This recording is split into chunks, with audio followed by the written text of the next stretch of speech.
तो इस वीडियो में हम आपको लिए चल रहे हैं 47 साल पहले। बात है 1977 की, जब पहली बार अमेठी लोकसभा सीट पर चुनाव हुए। उस चुनाव में कांग्रेस की तरफ से संजय गांधी चुनावी मैदान में उतरे। हालांकि उन्हें हार का सामना करना पड़ा, लेकिन वो फिर भी डटे रहे। लगातार अमेठी आना जाना होता रहा और इसका नतीजा यह रहा कि 1980 में जब दोबारा इलेक्शंस हुए अमेठी में, तो फिर उन्हें जीत मिली। लेकिन दुर्भाग्य यह रहा कि एक साल के अंदर ही संजय गांधी की एक विमान दुर्घटना में मौत हो जाती है।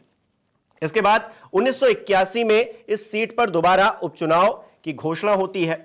लेकिन उस वक्त कांग्रेस बड़ी कंफ्यूज थी कि आखिरकार संजय गांधी की जगह लेगा कौन इस सीट पर और किसे कांग्रेस पार्टी अपने उम्मीदवार के तौर पर चुनावी मैदान में उतारेगी।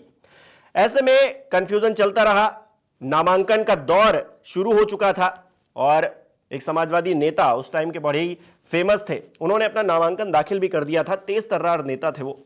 और ऐसे में कांग्रेस पार्टी ये तय नहीं कर पाई थी कि कौन चुनावी मैदान में उतरेगा।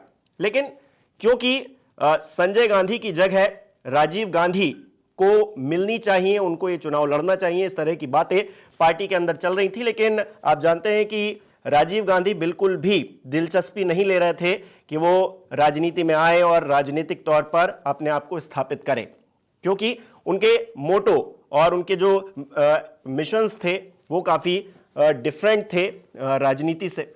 ऐसे में काफी गहन मंथन हुआ, लेकिन आखिरकार फिर यह तय हुआ कि राजीव गांधी ही चुनावी मैदान में उतरेंगे और फिर वो चुनावी मैदान में उतरे। जो अमेठी का उपचुनाव हुआ 1981 में, उसमें उन्होंने जीत दर्ज की।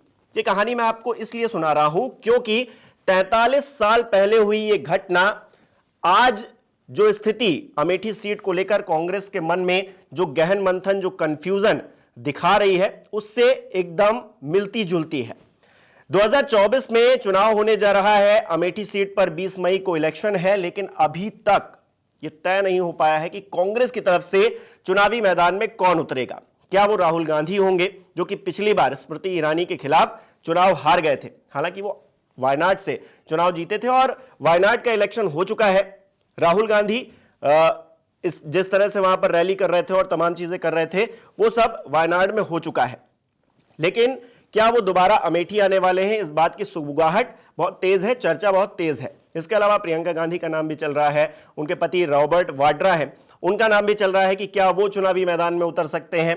तो तमाम गहन मंथन चल रहा है, लेकिन अभी तक ये तय नहीं हो पाया है कि स्मृति ईरानी के खिलाफ चुनावी मैदान में कौन उतरेगा।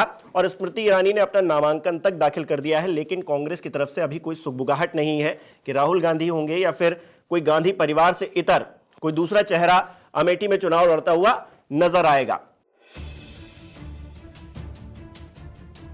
चुनावी मौसम में यूपी की अमेठी सीट पर हर किसी की निगाह टिकी हुई है। कांग्रेस के गढ़ में पिछली बार सेंध मार चुकी स्मृति ईरानी के खिलाफ इस बार कौन चुनावी मैदान में उतरेगा, इसे लेकर कशमकश का दौर अभी तक जारी है। अब जब वायनाड में मतदान खत्म हो चुका है, तो राहुल गांधी के यहां से दोबारा चुनाव लड़ने की संभावनाएं जताई जा रही हैं, लेकिन अभी तक पिक्चर पूरी तरह से साफ नहीं हुई है।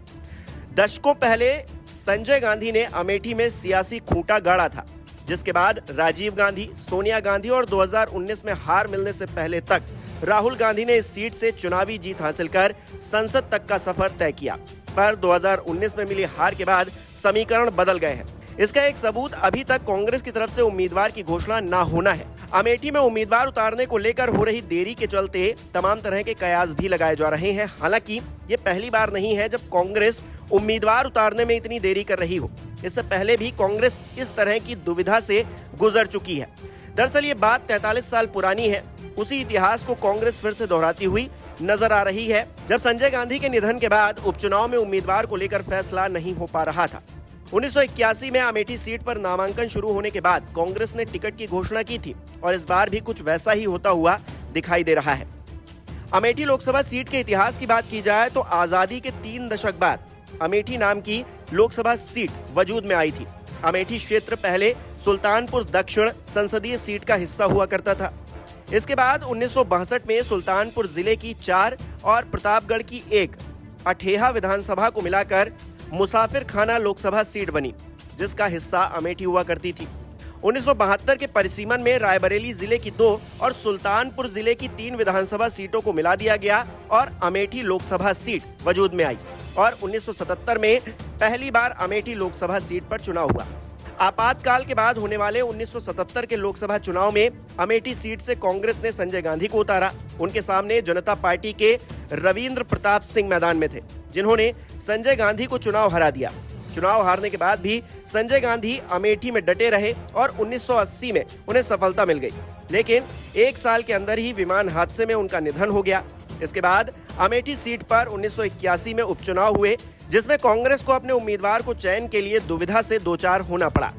1981 का अमेठी उपचुनाव अपने आप में इसलिए भी खास रहा क्योंकि यहीं से गांधी परिवार के अंदर एक नए सियासी दौर की शुरुआत हुई।